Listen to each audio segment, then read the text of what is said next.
Good evening. I'm Dr. Rosel Quirona. I am a medical doctor by profession and an alternative doctor as well.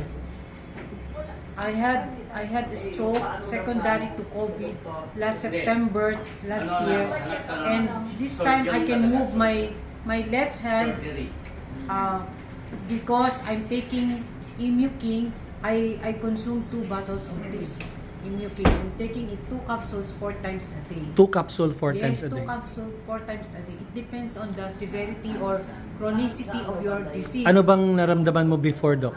Bago ka Before, na? hindi ko po na-ililift tong hand ko. Ngayon, nalilift ko na po siya ng maayos at nagagalaw ko na rin po. And before, pag nag-step po ako sa stairs, hindi ako makapag-change ng left foot from right foot. At this time, nagagawa ko na po.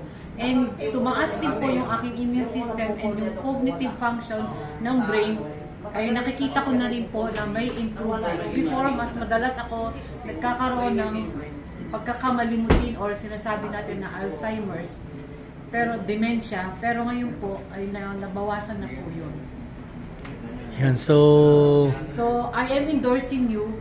I'm endorsing Immuking na it can help all chronic diseases na makarecover sa normal because ito po, meron po siyang stem cell na nagre-repair ng mga sirang cells at nagre-regenerate ng mga new cells. So magkakaroon po ng bagong cells para matulungan tayo sa ating kondisyon, kung ano man po yung ating kalagayan, ay malaking tulong po ito.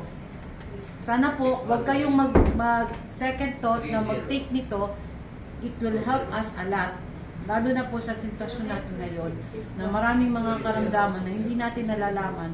Pero ngayon po, dahil po sa ganito, ay makalaking tulong po ito. yun. Thank you very much po sa testimony.